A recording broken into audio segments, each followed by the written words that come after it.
وَلْتَكُنْ مِنْكُمْ أُمَّةٌ يَدْعُونَ إِلَى الْخَيْرِ وَيَأْمُرُونَ بِالْمَعْرُوفِ وَيَنْهَوْنَ عَنِ الْمُنْكَرِ وَأُولَئِكَ هُمُ الْمُفْلِحُونَ. Kemudian dari sisi akhlak, karakter, Allah subhanahu wa ta'ala memuji sifat Nabi SAW. Dalam surah Al-Qalam, surah nomor 68 ayat 4, A'udzu billahi minasyaitonir rajim wa innaka la'ala khuluqin azim. Sesungguhnya kau hai Muhammad memiliki budi pekerti yang sangat sempurna. Allah memuji itu. Dan ini tidak ditemukan pujian seperti ini untuk nabi-nabi selain beliau alaihi wassalatu wassalam. Di dalam hadis Muslim, Aisyah pernah ditanya radhiyallahu anha, dan ini istri Nabi SAW yang paling dicintai. Tentu yang paling mengenal kita laki-laki adalah para istri kita, dan yang paling mengenal istri adalah para suami, karena mereka berbaur setiap hari. Banyak laki-laki mungkin di luar rumah menjaga wibawahnya, menjaga penampilannya, bercanda dengan teman-temannya, tetapi begitu tiba di rumah dia seperti orang yang buruk akhlaknya, tidak senyum, kasar. Maka yang paling tahu istrinya. Para sahabat pernah bertanya kepada Aisyah radhiyallahu anha, "Kaifa kana khuluqun Nabi sallallahu alaihi wasallam?" Beritahukan kepada kami bagaimana akhlaknya Nabi. Di luar rumah kami sudah lihat Nabi lembut, santun, dermawan, baik semuanya, pemberani. Tetapi dalam rumah kami enggak tahu, sampaikan kepada kami. Kata Aisyah, jawaban yang mulia, kekal ini selalu dipelajari oleh orang beriman kalau membaca Syama'il Muhammadiyah atau ciri-ciri Nabi SAW. Aisyah menggambarkan, mengatakan, kana khuluquhul Qur'an. Akhlaknya Nabi SAW Al-Quran. Artinya seperti Al-Quran berjalan di muka bumi. Luar biasa. Pembantu Nabi SAW namanya Anas bin Malik, 10 tahun jadi pembantu di rumah Nabi SAW. 10 tahun. Dari umur 9 tahun sampai 19 tahun. Maka Anas mengatakan, selama saya menjadi pembantu di rumah Nabi SAW 10 tahun, belum pernah sekalipun saya mendengarkan Nabi SAW berkata kasar ataupun mencaci maki baik istri-istrinya ataupun pembantunya. 10 tahun hidup tidak pernah dengar Nabi marah-marah. Nabi SAW diketahui kalau dia tidak suka dari perubahan raut wajah beliau. Kata Aisyah, kami mengetahui kalau Nabi SAW tidak suka dari raut wajah yang berubah, ya. Atau beliau kalau tidak suka makanan, beliau tidak mengatakan saya tidak suka, tapi raut wajah berubah, maka orang sudah faham bagaimana kalau ini makanan tidak disukai oleh Nabi SAW.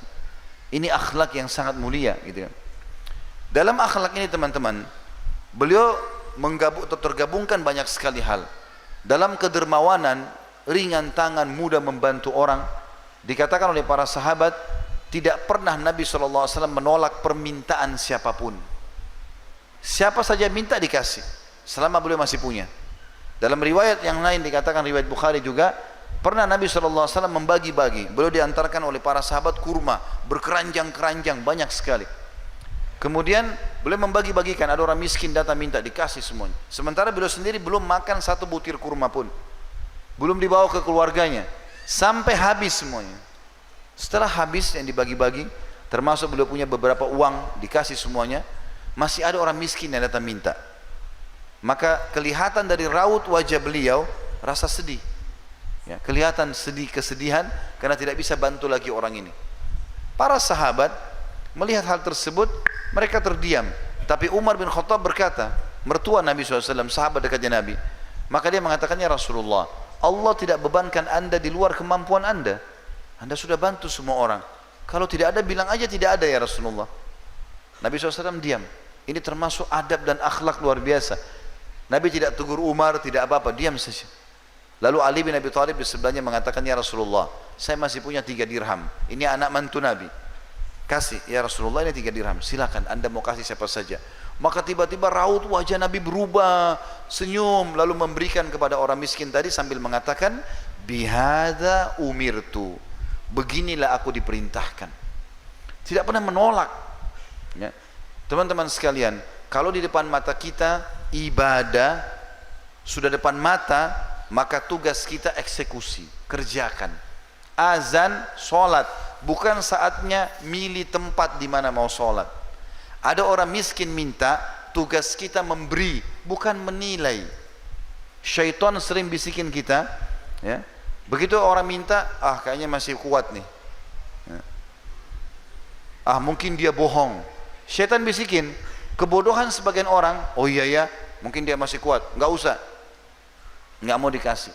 Padahal Nabi SAW mengatakan dalam hadis, menunjukkan ajaran beliau dan contoh juga beliau contohkan, kalau datang kepadamu seseorang meminta sesuatu sementara dia di atas tunggangannya, di atas kuda atau unta, kalau kita sekarang di atas mobil, dia minta, kasihlah karena engkau lebih mulia daripada dia. Juga sabda Nabi SAW, tangan di atas yang memberi lebih baik daripada tangan di bawah. Banyak contoh-contohnya. Pernah sekali dalam hadis Bukhari, selesai sholat asar, Nabi SAW baru salam, tradisi Nabi SAW duduk berzikir, baru beliau berdiri. Tapi ini tiba-tiba beliau berdiri dengan sangat cepat, sampai sempat melewatin beberapa pundak sahabat. Mereka kaget, kan ada apa ini Nabi SAW begini. Tapi Nabi juga tidak bicara sama mereka, tidak minta tolong, tidak apa gitu. Maka yang terjadi teman-teman sekalian, tidak lama kemudian sahabat masih berzikir, Nabi SAW balik lagi. Setelah selesai semuanya orang berzikir, ada beberapa sahabat datang mengatakan, ya Rasulullah, kami heran tadi lihat perilaku anda, tidak seperti biasanya.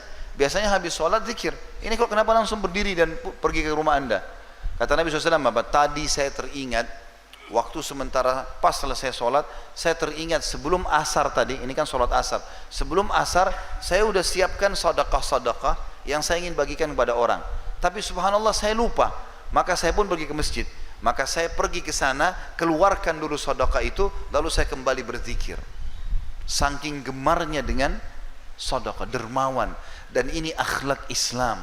Bagaimana kita royal di jalan Allah. Teman-teman kalau ditanya mau kaya, pasti jawabannya mau. Atau punya jawaban lain di sini? Hah? Saya tanya sekarang, mau kaya enggak? Resepnya dalam Islam, kalau kaya itu sedekah. Jadi konsep kapitalis yang mengatakan pangkal kaya menabung, itu salah. Islam mengajarkan pangkal kaya sedekah. Ketemu enggak antara nabung dengan sedekah? Enggak bakal ketemu. Karena kalau nabung dia akan simpan terus, bahkan sulit dia keluarkan. Islam mengajarkan bukan begitu. Sedekah kau akan kaya. Hadis Bukhari bunyinya seperti itu. Hadis Qudsi, kata Nabi SAW, Allah berfirman, ya bani Adam, unfik alaik. Wahai anak Adam, berinfak di jalanku, aku akan berinfak untukmu. Royal dulu di jalanku, aku akan kasih kamu. Itu konsepnya. Abu Bakar, Umar, Uthman, Ali, Talha, Zubair, sahabat-sahabat Nabi yang mulia, praktekin dalam kehidupan mereka. Zaman dulu tidak ada ilmu akunting kayak kita sekarang, belum ada komputer untuk nyimpan data-data. Mereka konsepnya dapat, keluarin. Dan teman-teman, kalau mau dapat ikan paus, harus kita pakai kapal tanker. Nggak bisa kita pakai kail kecil. Antum celengan masjid lewat 1.000, 2.000, lalu minta sama Allah kesehatan, keturunan, selamat dari neraka, masuk surga, 2.000 rupiah. Yang bujang-bujang minta jodoh yang cantik, yang tinggi, yang kaya, 2.000. Gimana caranya? Coba teman-teman belajar sekarang, konsepnya beda. Dan saya juga dulu begitu waktu kecil, pernah dibelikan celengan untuk nabung. Sekarang saya ubah pola itu. Setelah saya belajar teori agama, saya ubah. Maka anak-anak saya tidak ada yang saya belikan celengan. Kenapa? Kalau kita belikan celengan, kita ajarin dia nabung. Dia nabung, dia nggak akan sedekah. Sekarang ubah teman-teman, kasih duit dia kalau dia pergi sekolah, kemudian bilang, nak, nanti kalau sholat di musola dekat sekolahmu, masukkan uang ke celengan ya. Nanti kalau ada temanmu yang tidak punya, kasih, bantu. Ajarin sedekah dari awal.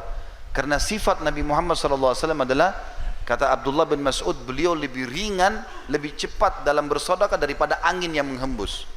Gak pernah nolak orang. Itu karakter Nabi SAW. Dalam hal keberanian, lebih jauh lagi. Sampai Ali bin Abi Thalib mengatakan radhiyallahu anhu, kalau kami sedang di kancah peperangan dan menemukan musuh lagi besar atau dari pesat-pesatnya menyerang kami, kami semua berlindung di belakang Nabi SAW. Banyak pemimpin, mereka cuma tahu teriak-teriak dari luar. Pasukannya kalah, menang, ada yang mati, ya, urusan mereka. Tapi Nabi SAW tidak. Begitu beliau motivasi perang, beliau ada di depan. Beliau yang memimpin peperangan sallallahu alaihi wasallam, gitu kan? Pemberani sekali. Bahkan beliau punya keterampilan perang yang luar biasa. Beliau ahli gulat, beliau ahli pedang, ahli panah, ahli semuanya. Waktu perang Uhud, pasukan muslimin terdesak. Lalu pasukan Quraisy 2000 orang lebih mau menyerang. Pada saat muslimin lagi terdesak dan banyak luka, maka Nabi SAW mengatakan kepada Ali bin Abi Thalib, berikan kepada aku lembing tombak kecil. Lalu kata Ali bin Abi Thalib, Nabi SAW pun mundur, kemudian maju ke depan melempar lembing tersebut dengan kerasnya, saking kuatnya lemparan Nabi sampai kami semua terpental. Sampai kami semua terpental, lalu kemudian terarahlah ke orang Quraisy, dan saking kuatnya lembing tersebut, gara-gara itu orang-orang Quraisy ragu untuk maju. Beliau pemberani sallallahu alaihi wasallam, dan beliau selalu berdoa dan mengajarkan kita sebagai umatnya doa, Allahumma inni a'udzubika minal jubni wal bukhl. Ya Allah, jauhkan kami dari sifat pengecut dan sifat pelit, tidak mau bersedekah. Nabi SAW orang yang sangat lembut, baik, ya, sampai pernah beliau utangkan uang, atau maaf, beliau pernah utang kurma kepada pendeta Yahudi. Beliau punya anak mantu Utsman bin Affan kaya raya, ada sahabatnya, ada mertuanya Abu Bakar kaya raya, tapi beliau tidak pernah minta, mengemis tidak mau.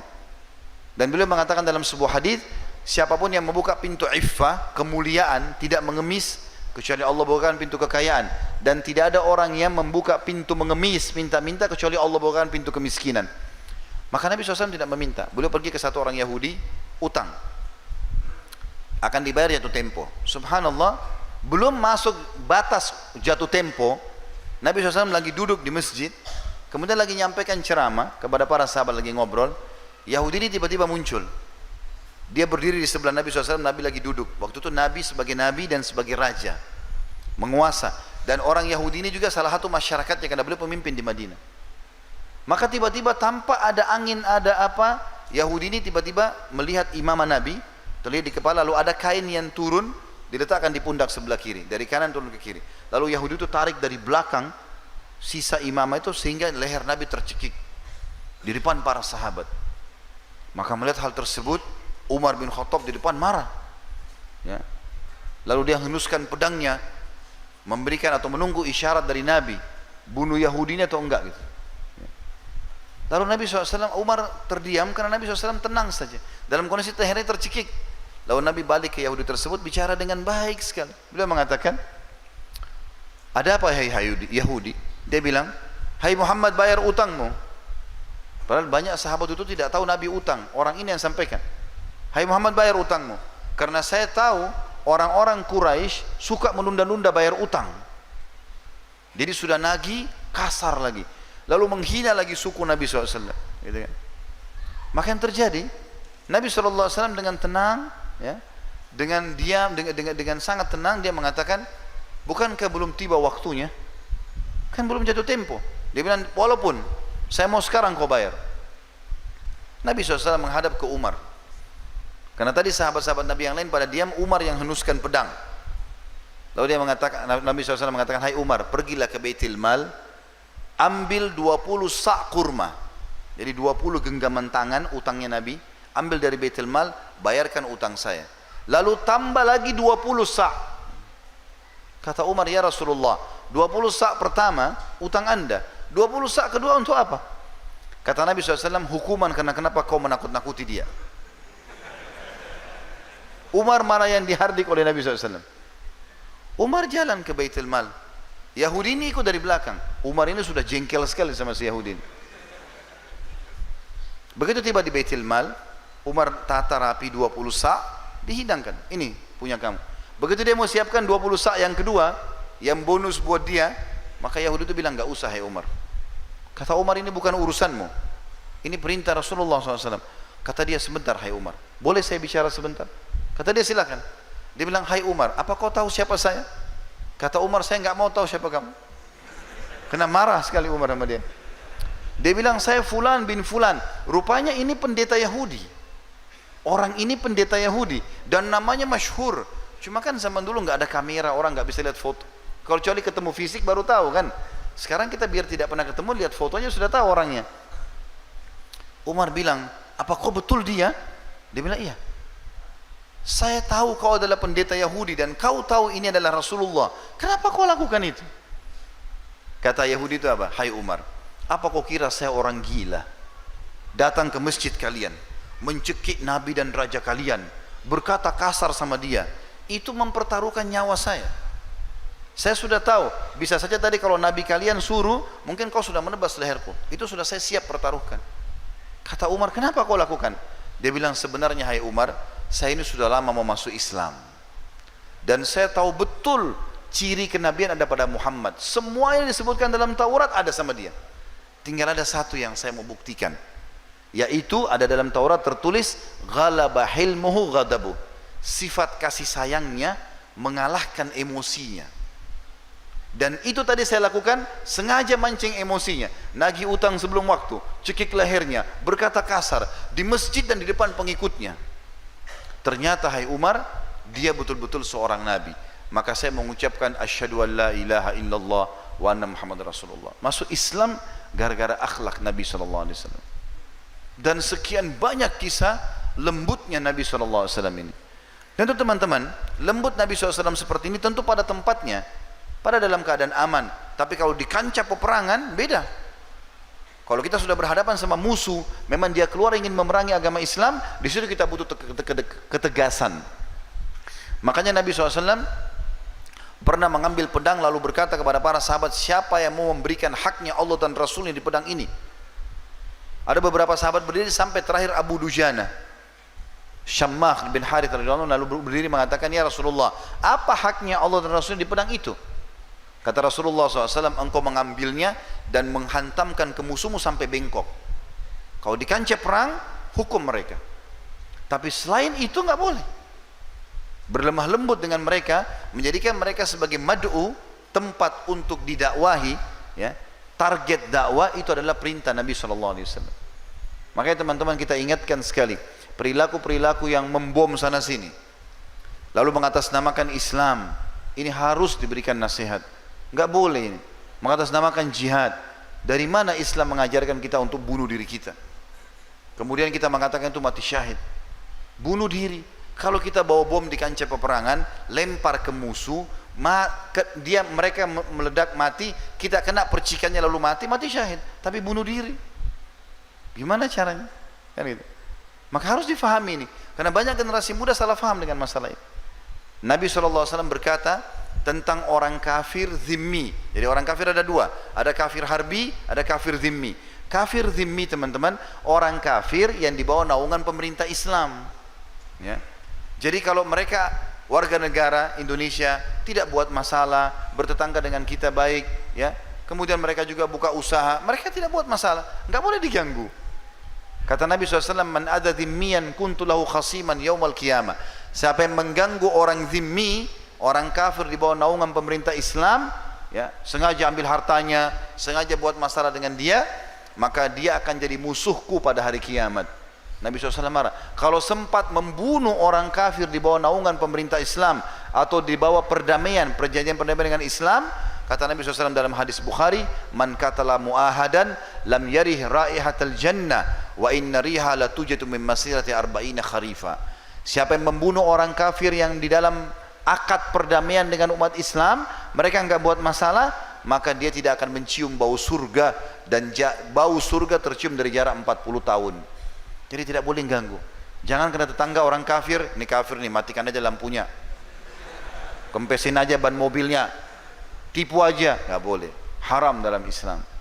Ada hukum, Nabi SAW contohkan. Tapi yang kedua kafir harbi, orang kafir yang keluar bawa senjata mau merangin kita. Nah di situ kita tunjukkan keberanian. Hukum mereka, karena mereka sudah berani. Makanya Nabi SAW menghukum Quraisy di Badr, di Uhud, ya, di Khandaq, ya, ini semua di Hunain. Peperangan Nabi SAW banyak karena mereka melakukan perbuatan tersebut. Dan sekian banyak akhlak Nabi SAW yang sangat mulia. Kalau kita mau rentet ini teman-teman, sejarah tidak akan pernah habis. Saya kaji Sirah Nabawi 38 sekian 38 episode kurang lebih, itu bisa sampai 2-3 tahun baru selesai. Karena banyaknya hikmah-hikmah yang kita bisa ambil dari akhlak Nabi, dari perilaku Nabi SAW. Tapi karena melihat acara Tabil Akbar kita cuma 2-3 jam, 2 jam saja, maka kita akan ringkaskan insya Allah di poin, sampai poin tadi tentang masalah akhlak.